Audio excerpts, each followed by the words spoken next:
एक मुकम्मल समाजी बाइकॉट।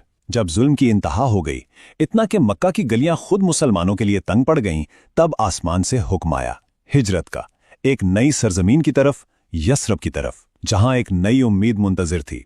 तो जब कुरैश ने देखा कि मुसलमान एक एक करके निकल रहे हैं, तो उनके सरदार अपने पार्लियामेंट यानी दारुन नदवा में इकट्ठे हुए।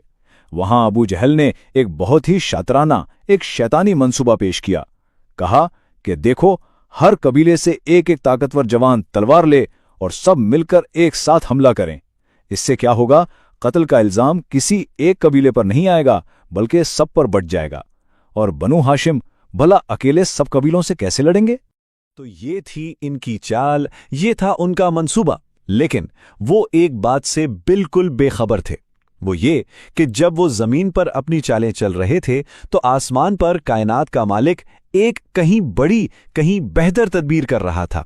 और जैसा कि कुरान मजीद में है, वल्लाहु खैरुल माकिरीन, अल्लाह सबसे बेहतर तदबीर करने वाला है।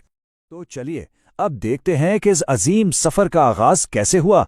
एक ऐसा सफर जो मुश्किलात से, कुर्बानियों से और अल्लाह के मौजज़ात से भरा पड़ा था।